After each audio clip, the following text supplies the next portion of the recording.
Either we're not being told the whole truth, or this is a government of such staggering incompetence. But then again, in some ways, the Conservatives have not a leg to stand on. Do you think that the Conservatives are entirely honest when it comes to China now, given the golden era under Cameron Osborne? And I think that's a really fair point. And David Cameron said, undiplomatically, they can fuck off. Can't you just imagine Keir Starmer going, I nominate myself for sub-team leader, Lord Trump? Exactly. I think you would be rather good on the traitors, actually. Well, I think, inevitably, anyone would assume that if I were on, that I would be a traitor. Hello, and welcome to Quite Right. I'm Michael Gove, editor of The Spectator. And me, Madeline Grant, assistant editor of The Spectator. And this week, we'll be looking at foreign policy and also at betrayal, closer to home. We'll be looking at China and the malign role it may be playing in the latest espionage intrigue in Westminster. And we'll also be considering the Middle East. And Maddie will be putting me on the spot on perhaps the most difficult moral question I've ever faced. Am I a faithful or am I a traitor? So this week, Keir Starmer has been enjoying plaudits for his role, which of course he's been bigging up, but still we'll go on to that in a moment, in the peace process in the Middle East. But he's returned from sunning himself in Sharm el-Sheikh to the cauldron of the Commons to face questions about his handling of another foreign policy issue, which is Britain's relationship with China, and in particular the government's failure to ensure that a prosecution was brought against two individuals, Chris Berry, an academic, and Chris Cash, a former parliamentary researcher, both of whom have been accused of spying for China. And Chris Cash had been a parliamentary researcher to Alicia Kearns, who is, ironically and paradoxically, a China hawk. She's a Conservative MP who's chair of the Foreign Affairs, or was chair, I should say, of the Foreign Affairs Select Committee, and is now the Shadow Security Minister for the Conservatives. The question, though, is not for the Conservatives, but from the Conservatives, because they're concerned that spying, espionage in the House of Commons hasn't been pursued because the government, and particularly in the person of the National Security Advisor, Jonathan Powell, have been determined not to embarrass China at a time when Britain is increasingly leaning on China for investment. Maddie, where do you think, if anywhere, that the truth lies in the China spying scandal? Well, it's still quite hard to discern because the answers given have been so nebulous, so flimsy, and frankly, so shifty. Watching Dan Jarvis in the Commons chamber yesterday, I should say that I'm on holiday at the moment, which is why I'm zooming in. I'm currently in Providence, Rhode Island, but I did watch it on the TV. And I've never seen him look so uncomfortable. He's a minister that even the Tories will often, and his other opponents in Parliament, will have a good word to say about him. He's seen as a decent person with relevant experience. But the buck passing reached, I think, almost an absurdist level. In fact, I'm really, really sad I couldn't sketch it being away on holiday. He kept going on about antiquated laws. He was even blaming the wording of the 1911 espionage. I mean, I know that these guys like to blame previous governments for stuff, but essentially blaming the Asquith government seems a step too far. The crucial point, I think, is that he just conspicuously failed to answer the central question, which is about who took the decision not to provide the evidence that was being requested by the CPS. I think that line is impossible for the government to maintain because, as we've seen over the last few days, many sort of unexpected people have come out of the woodwork to basically rubbish that line that it was not their fault and it was all to do with the CPS. Former cabinet secretaries, Stephen Parkinson, the director of public prosecutions, complained about this, and there was a particularly damning intervention from Lord MacDonald, I think former director of public prosecutions, who basically said they would have had more than enough to go on should they have wished to bring the prosecution. So this government line is consistently being trashed, and I don't think that the traditional tactics of blame the Tories, and if that fails, blame Herbert Asquith, are really going to wash this time. I just don't. I mean, what did you make of it? Because I know that you were also posing questions about this in the Lord. I absolutely was. My interest was piqued in this for a variety of reasons. So Keir Starmer himself was Director of Public Prosecutions in the past. So if there's one area of government policy or the operation of the state that he should know about, it's how prosecutions can and should be mounted. So he'll know that the Crown Prosecution Service wouldn't have thought that there was a case unless there'd been a mountain of evidence against these guys. That doesn't mean they're necessarily guilty, but it does mean that there was clearly a case to answer. And yet we're asked to believe that the CPS dropped this case all on its own because the evidence that they got from government wasn't sufficient to allow the case to proceed, and that the evidence that they got from government came from one individual acting on his own, the Deputy National Security Advisor, a civil servant, by all accounts, and I've met him, an impeccably dedicated civil servant called Matthew Collins, and that Matthew Collins took it on himself to compile a series of witness statements without anyone else knowing what was in them, sent them to the CPS. The CPS said in the end, these aren't good enough, and everyone else said, oh dear, how sad, never mind.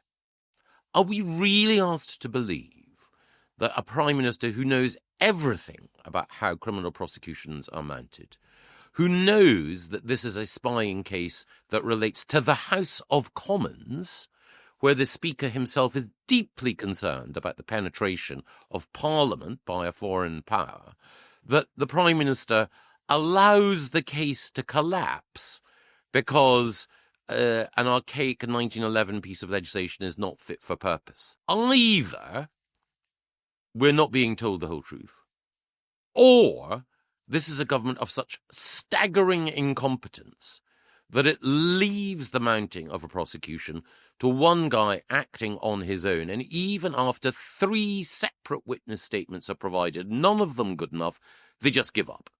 It doesn't add up. No, it doesn't. And it's almost as if there's sort of 2 readings of this. One is that they did interfere and they were involved, which is bad enough. If the reason for that is that the Treasury is completely in hock to China and Britain is now so exposed, or Labour perceive it to be so, that we have no choice but to kowtow in this degrading fashion. That's one option. And the other option is that actually we have these all-powerful civil servants who are making decisions in a total vacuum with no democratic input. It's also very interesting that the National Security Advisor, Jonathan Powell, would know absolutely nothing about this paramount issue of national security. It begs a further question, well, if that's the case, then what is the point of him? If he is so surplus to requirements, then, why have him? Basically, any interpretation of the evidence in front of us is alarming, I would say. Completely. And the role of Jonathan Powell as National Security Advisor is unsurprisingly where attention has been directed. And I'm sure listeners will know that Jonathan Powell was an integral element in Tony Blair's government, acted as Chief of Staff to Tony Blair. He had a career beforehand as a diplomat. He's part of a very famous family. His brother, Charles Powell, who pronounces his surname Powell, was Margaret Thatcher's principal foreign policy advisor. His nephew, who was at university with me, Hugh Powell, was himself Deputy National Security Advisor in the past. So Jonathan Powell is not a naif or an ingenue. And again, the idea that he would leave everything to his deputy when so many interests are engaged is curious. And there is a natural suspicion attaching to Jonathan Powell because he's been involved in the Chagos deal, the arrangement whereby the UK gives up sovereignty of an Indian Ocean island base to Mauritius, which is a Chinese ally, and pays for the privilege. So the suggestion has been that Jonathan Powell has fallen when it comes to accommodating, to put it mildly, Chinese interests. And at a time when the government are so anxious to get Chinese cash and Chinese investment, not least for Ed Miliband's net zero drive, inevitably questions are being asked. Now, even if Jonathan Powell were a very stout Sino-skeptic, surely he would have been smart enough to think, this whole China case, I've got to be all over it. The Prime Minister's going to ask me about it if it fails. Am I really just going to leave it to my deputy all on his own without even a cursory conversation? Again, given Jonathan Powell's expertise and experience, that too tests credibility. Do you view this as a case of incompetence or something more malign? I think one has to give the government the benefit of the doubt at the moment. That doesn't mean you're letting them off the hook. But the more generous view is that it is incompetence. Because the only other view is that the government were prepared to compromise justice in order to keep China on side. Now, you can find a realpolitik justification. It is, to use a phrase that the Home Secretary has used, un-British, to allow justice to be subverted for the national interest in security terms. But, it's explicable. But the other thing here, though, is that it only sends a signal to China that Britain can be pushed around. And again, I don't know what your assessment has been overall of how, not just this government, but to be fair, previous governments, including ones in which I sat alongside George Osborne and David Cameron, treated China. I mean, I don't know if you think that it's been right that we should accommodate them because they're a growing power, or if it gives you the ick. Well, my fear with China is that, we speak more about the threat of Russia because there is an ongoing war and it's closer to European soil. And I'm glad that we speak about that war and do our best to help Ukraine. But my big fear is that we almost don't talk about China because it's such a threat and it's so powerful and so well, actually very much integrated into so many institutions and key bodies in British public life that it's almost gone too far. So it's almost like, to me, I worry that with China, it's like when you pick up a rock and then all these ants underneath scatter away and you had no idea just how, how far down the river we had gone. And that's my fear, that, the threat of China is almost like if Russia is the weather, that China is more like the seasons and the Earth's crust and the Earth's core. And we're too far gone now. That's my big fear. So maybe from a public policy perspective, it's easier for those in power to go for the line of least resistance and the easy way out.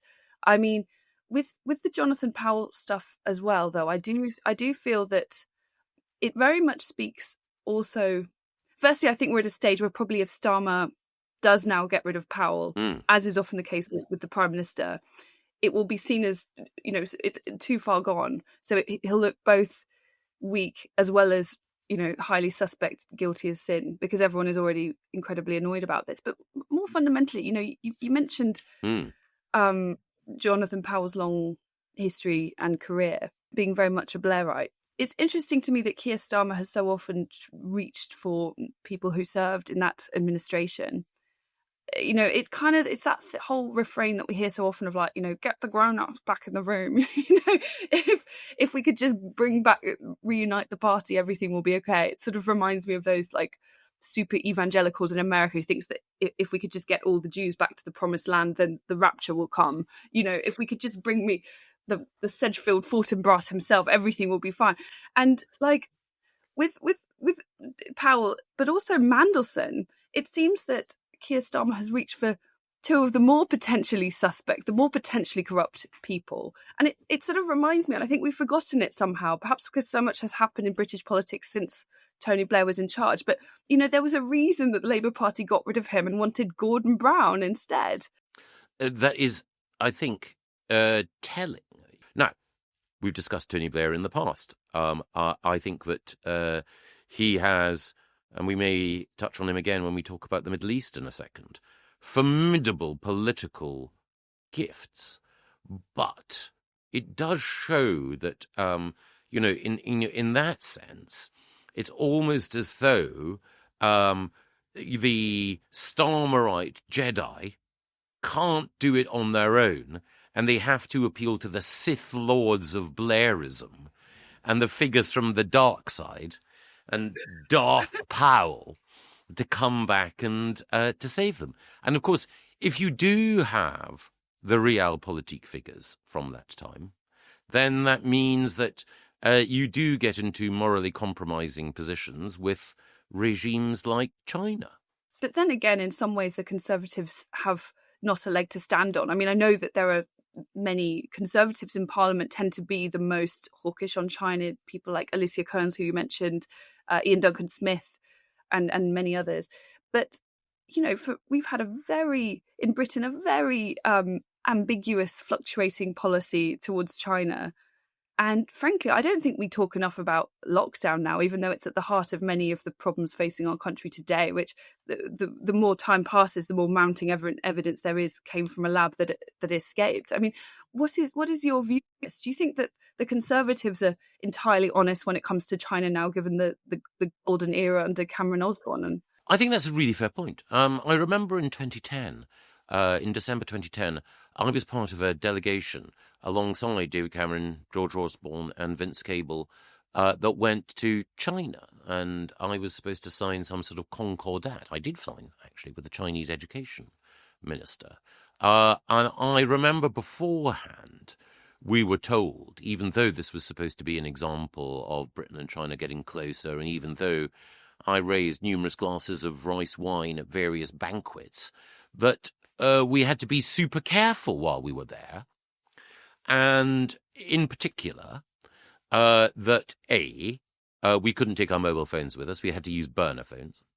B, that every single item in our hotel rooms, we were in a private hotel, could be used to bug us. C, that any gift that we were given might have a listening device in it, and it had to be ceremonially smashed. I was ceremonially smashed at a number of celebrations, but still, the items had to be ceremonially smashed afterwards. That was quite fun, like a Greek wedding. Yeah, and that we had to be really careful. I also remember that we went over there, as I say, late in 2010, and we were all wearing poppies because it was remembrance season.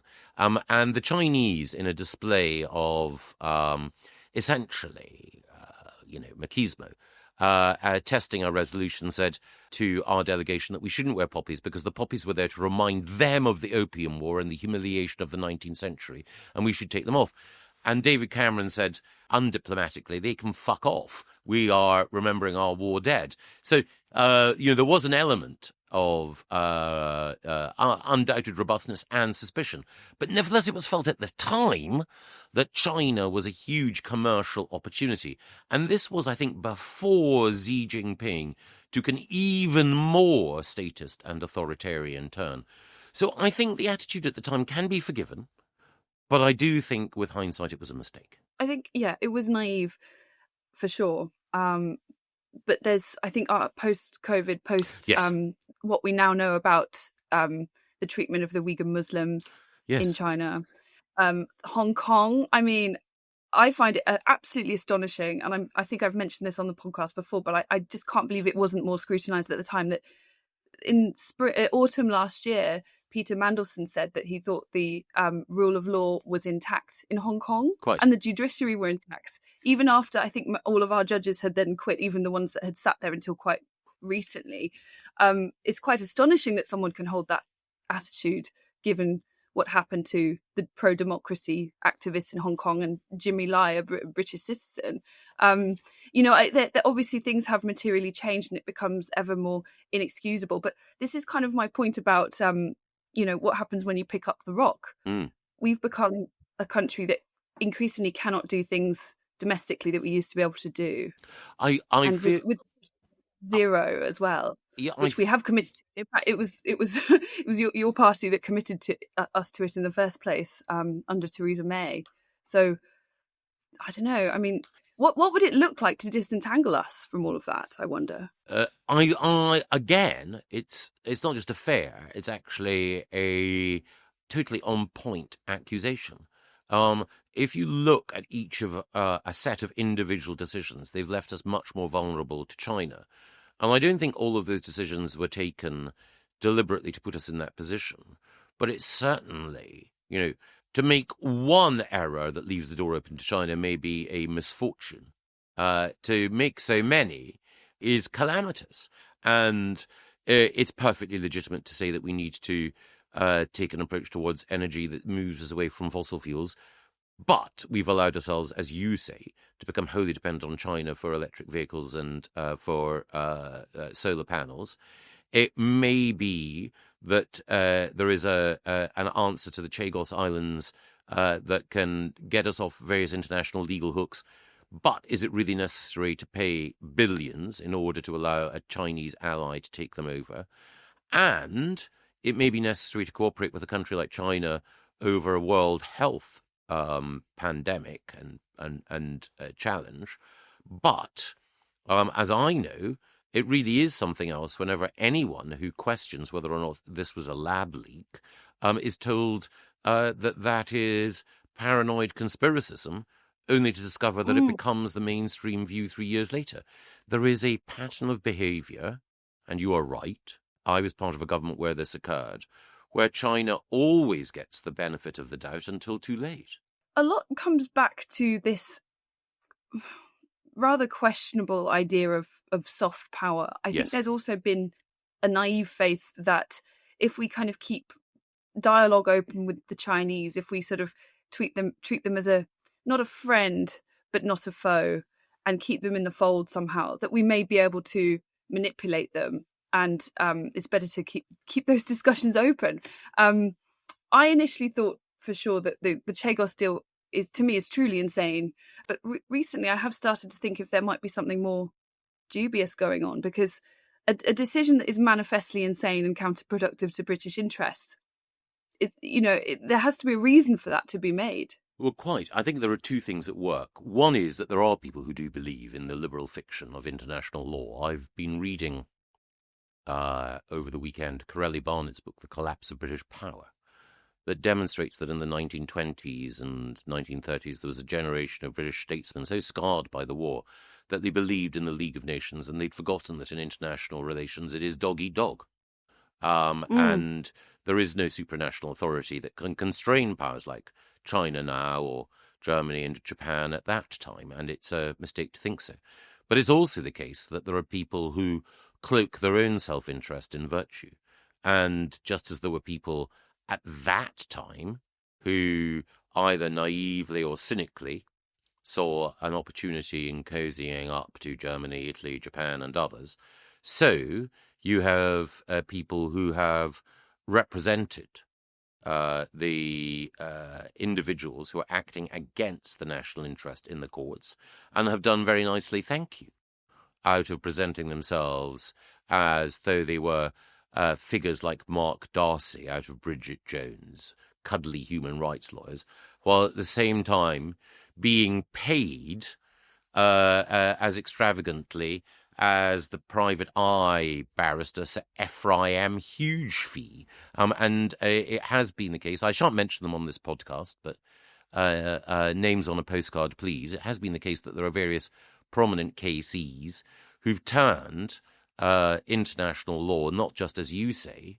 into an object to be worshipped, but into an ATM that doles out thousands for them in order to do Britain down.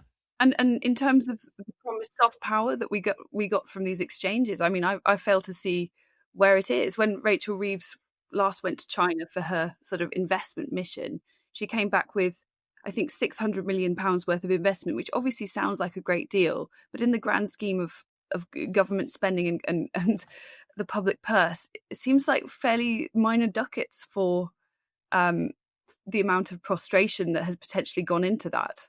Soft power is, I think, a fiction that the leaders of declining nations comfort themselves with in a world where money and the military talk and soft power squeaks. I think you're absolutely right. And I think that may also have something to do with what's happened in the Middle East as well, which we'll turn to in just a second. Michael, before the break, we were talking about the failure of traditional ideas of soft power to deliver the goods. In the Middle East, we've seen the most extraordinary breakthrough in terms of diplomacy. The Gaza deal brokered by Donald Trump and his team. I mean, I don't want to over-egg things, but given what the state of that situation was even a few months ago, seems nothing short of miraculous. Have we reached a place now where, the old ways in which countries would engage with the traditional forms of multilateral diplomacy, where you go kind of League of Nations style and sit people in a room and make them talk. Has that now given way to a more, well, I guess the classically Trumpian style of deal brokering, which only works if it's backed up by genuine military might? Yes. I think there are basically two New York styles of negotiating. There's the New York style of the United Nations, which is lots of pious vaporizing, cliches, committees set up, high commissioners for this and resolutions on that achieves nothing. And then there's the New York property dealer or real estate style of operating, which is, I get something out of this, you get something out of this, sign on the dotted line. If you don't sign on the dotted line, you're history and you're going down in flames. And that's worked. So Donald Trump was able to say to Netanyahu, all of those nice weapons we give you, we'll carry on giving them to you, but you've got to apologize to the Emir of Qatar for attacking the building in his country, which Hamas was using as its hideout.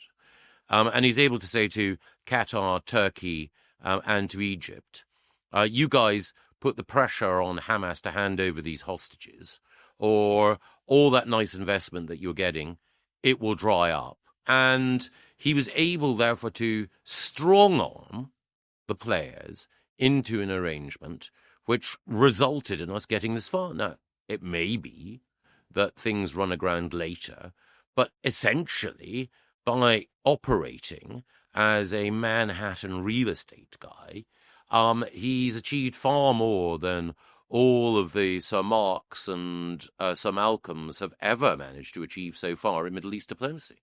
Yeah, you're right that although on one level, this is the most extraordinary success, and I don't want to do down the impressiveness of it, but we are dealing with an inherently very troubled part of the world, and what happens next depends very much on two rogue actors, I would say, Benjamin Netanyahu and Hamas, doing what they're told for the next year.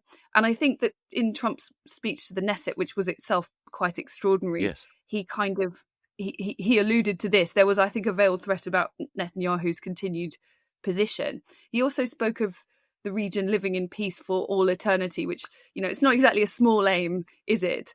But, I'm, as I say, I don't want to do down the impressiveness of it.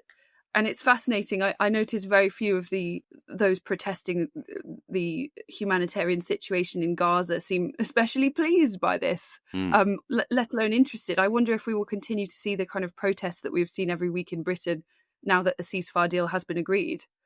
You're absolutely right that Donald Trump's rhetorical style veers between a Hallmark greeting card and a Sopranos minor character.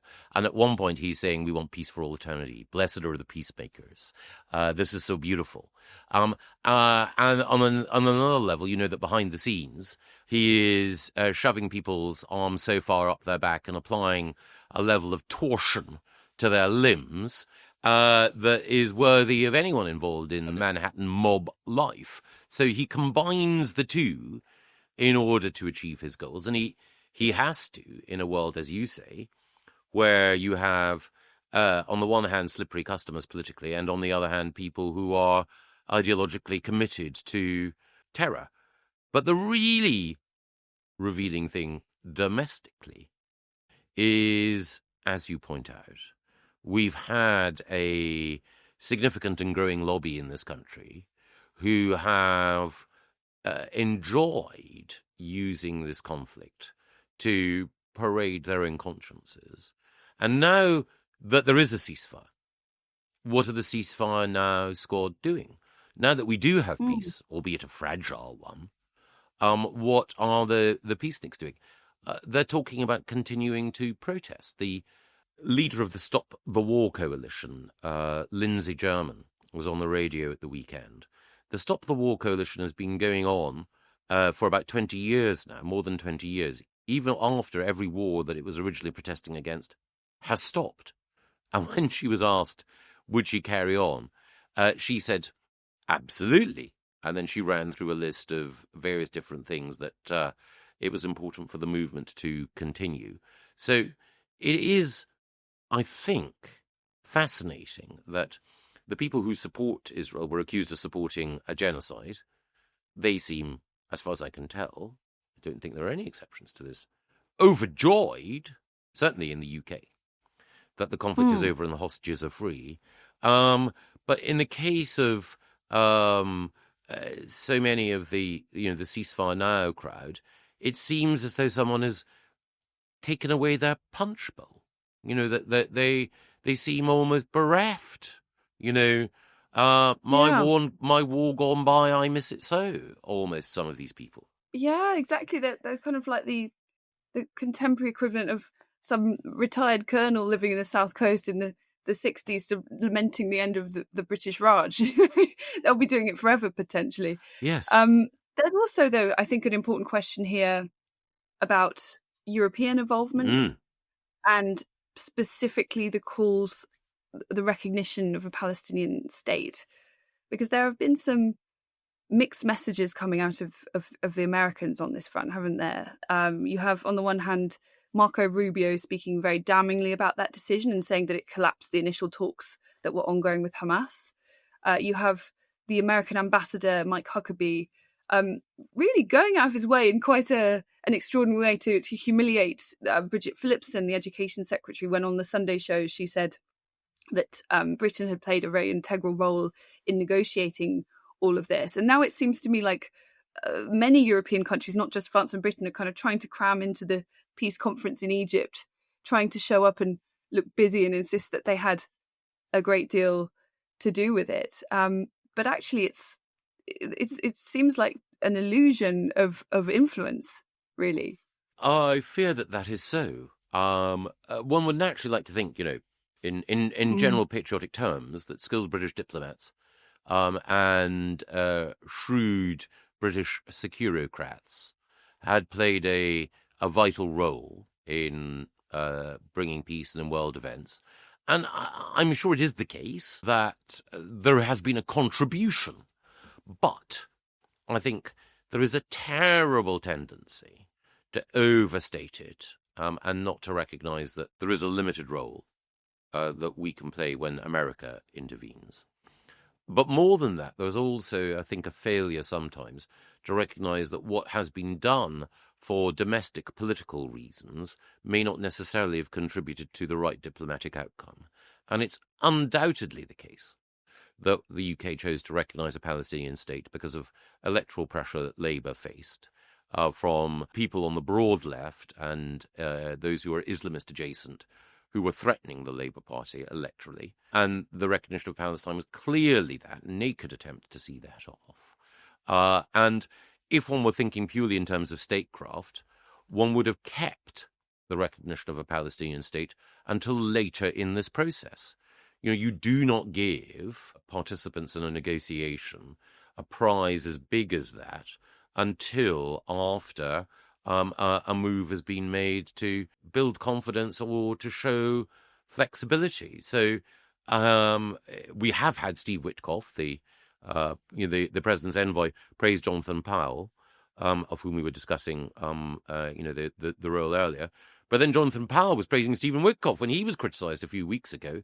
So I think that both of those encomia trade at a discount. And I think ultimately, it is just difficult sometimes for Britain or for France to recognise that while we do have some influence, it is significantly less than we'd like to think and much less than America's. If you believe in your country, it's quite depressing to watch your leader being humiliated, even if we may...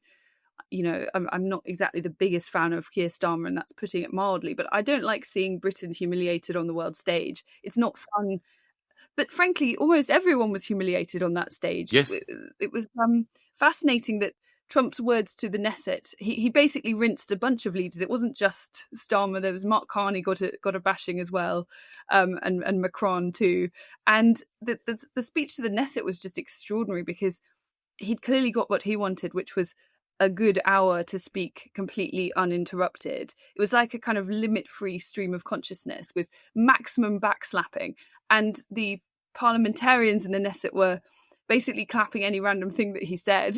It was almost like a kind of Roman triumph or something. He was getting his well-earned victory lap. But it was just a further reminder that this is Donald Trump's world and we're all kind of living in it now.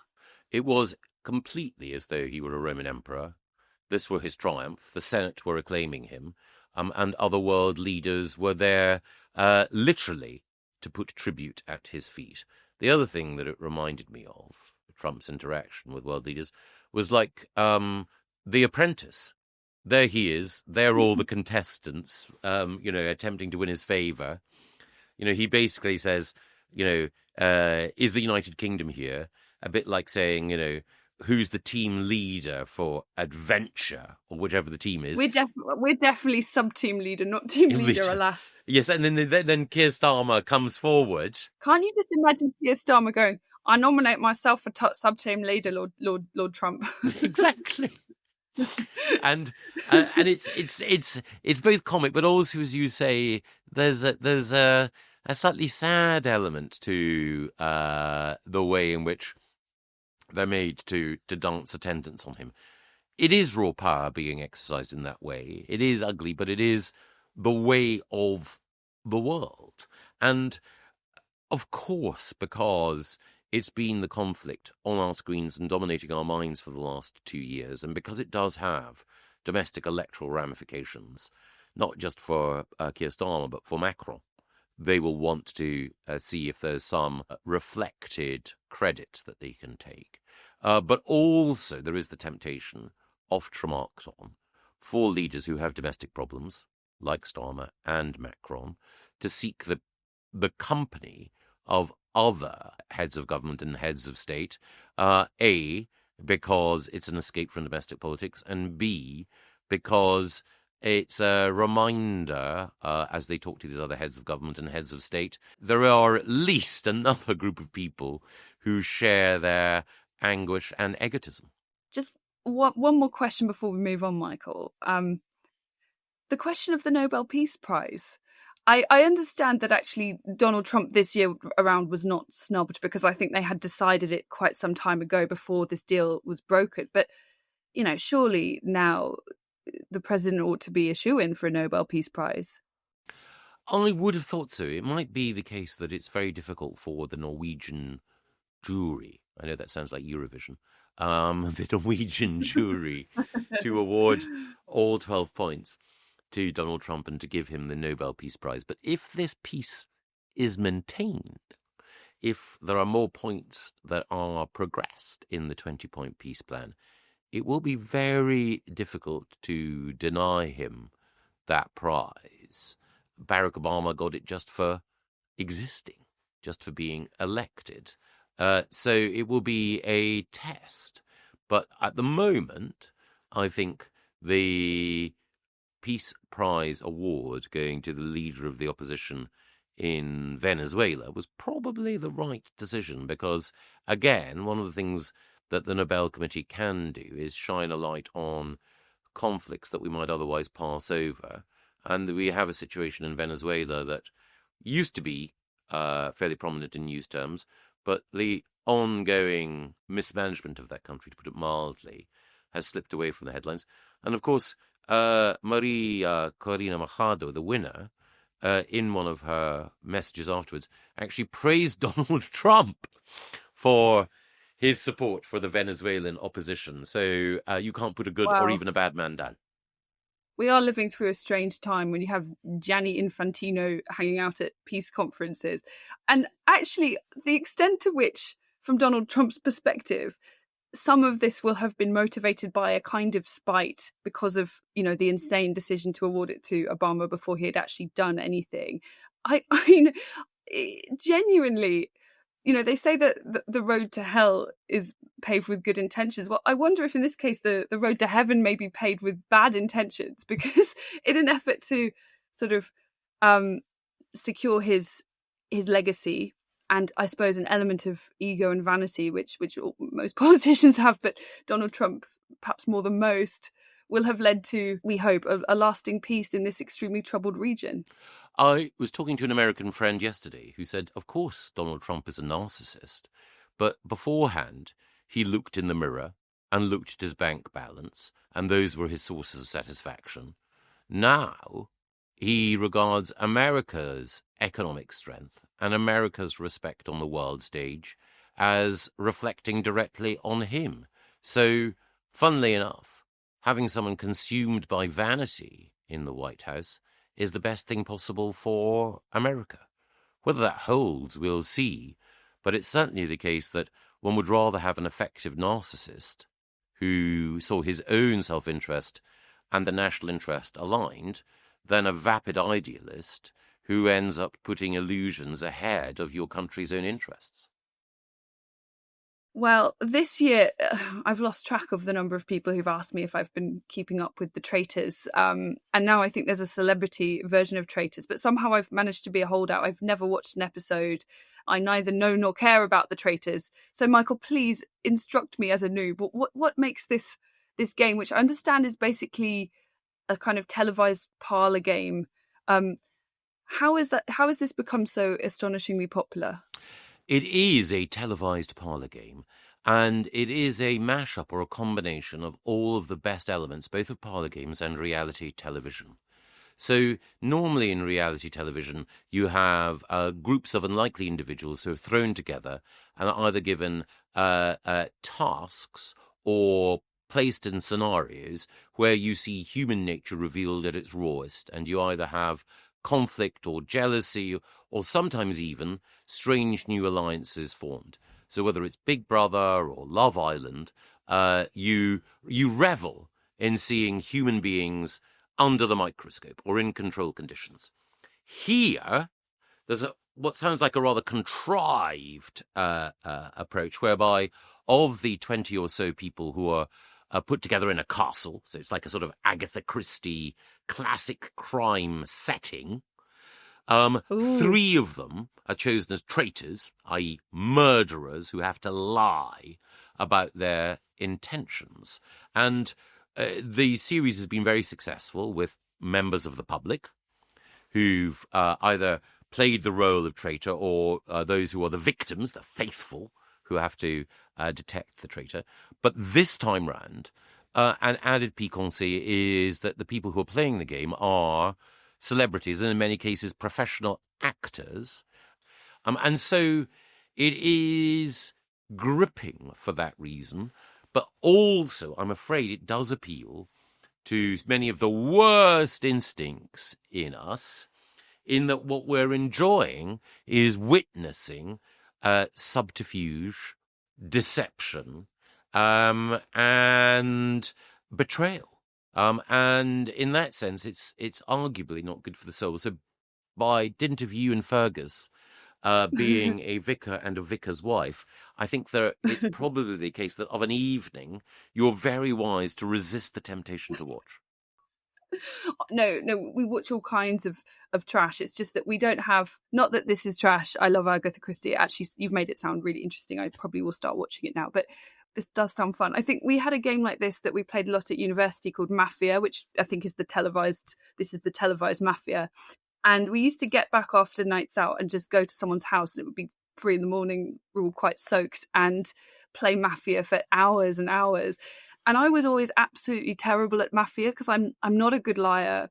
I have no poker face. I think sometimes I don't realise the extent to which if I'm unhappy with something, like it shows in my face. I've got some permanent resting bitch face.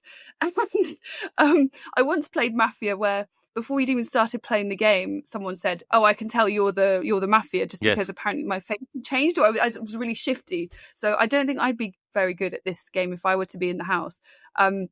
I think it's actually very unfair on the people who are not actors, in the same way that Strictly Come Dancing is often very unfair to people who, like the sports people, rather than the people who went to the Silvio Young or the Italia Conti school and have been tap dancing since they were 3. Like, is it just a bit I mean, surely the actors are going to walk this.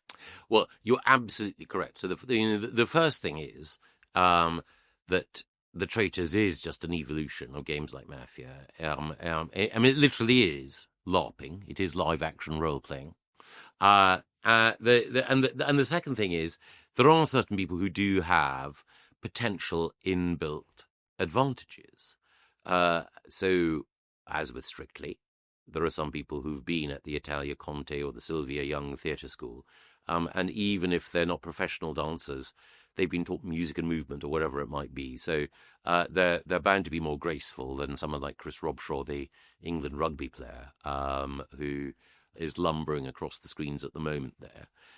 And with the current series, the traitors, and anyone who's watching the series will know, are Alan Carr, who has difficulty with a poker face, but because he is so intrinsically funny and mischievous, it's almost the case that there's a double or triple bluff there.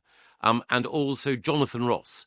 And Jonathan Ross is someone with so much front, as it were, that he has the audacity to be able to lie and to pretend sympathy in a way. Well, he's an obvious Slytherin. Exactly. And there are others there who would be unlikely. At the moment, one of the key plot twists or plot elements is that quite a lot of the participants think that the traitor is likely to be either a relatively blameless young YouTuber called Nico, or the Good Morning Britain TV presenter Kate Garraway. And both of them are actually rather guileless in their approach, and that is why they may end up being the shark bait in this series. Because if you're not comfortable with putting on a front, it's an inherently very strange situation to be in, and your reactions, your nervousness, may be interpreted by people as shiftiness or guilt. And actually, I've noticed this with playing Mafia, that people deny vehemently that it is them, and they're actually telling the truth. Yes. It gives you an insight into like what a witch trial might have been like in the 17th century. But because they're so nervous and so adamant, it gives the idea of, doth the lady protest too much? So you're kind of damned if you do, damned if you don't. You sink or float. You're damned either way. Precisely. And one should also say that in the best British traditions, it's not just psychologically compelling, it's also gloriously camp. And it's not just the presence of Alan Carr and Stephen Fry, but it's also the case that the Highland Castle setting, the pictures, the costumes, and above all the presence of Claudia Winkleman. Claudia is the mistress of ceremonies, and she's dressed in a series of extravagantly gothic, ruched and dark outfits, sort of cabaret meets Nosferatu in her style, and that just adds to the appeal. Well, obviously Claudia Winkleman's going to be a good choice because, like I think perhaps the number one camp person of all time, Roger Moore, her very name is a bit of a sexual pun, so that bodes very well. I wonder if politicians would be good at playing the traitors, actually, in day-to-day life. I think, Michael, I mean this as a compliment, I think you would be rather good on the traitors, actually. Well, I think inevitably anyone would assume that if I were on, that I would be a traitor. I think the one thing that I would be able to bring, I hope, is the capacity to cross-examine people for inconsistencies in their story. But I'm not a particularly good liar, which is not to say that I haven't lied a lot in the past. It's just that I'm most of the time I get found out very rapidly. So I think I would have the skill set to be a decent, faithful ally, but I think I would be, not by temperament, but just by ability, a very poor traitor. But I think that the ideal traitors would be those people in politics who have an air of sugary goodness about them, whether or not that's true. So I think Stella Creasy or Oliver Letwin would be perfect traitors because they move around in a cloud of virtue that gives them, and in Oliver's case, it's true, the impression of innocence. So they would be my candidates to appoint as traitor. I think one way to win the game is often to not draw too much attention to yourself, to just be sort of in the background, not reacting too much either. You speak just enough that your silence is not interpreted as sinister. But I find that as soon as anyone voices anything, they're immediately suspect and people assume they're trying to kind of mess with the game. So you almost want someone like more of a kind of less of a flamboyant politician, perhaps more of a sort of civil servant-y vibes person. So maybe like a junior treasury minister would probably be perfect for this. If what you want is to be unobserved, quiet, unremarkable, and allow other people to hog the limelight while there is absolutely nothing noticeable about you at all, then you will win. And that would suggest that the perfect participant in the traitors would be a Liberal Democrat MP. Oh, I love a bit of Lib Dem bashing. I think if I had to nominate traitors, I would choose either... Okay, Gavin Williamson would... Yes.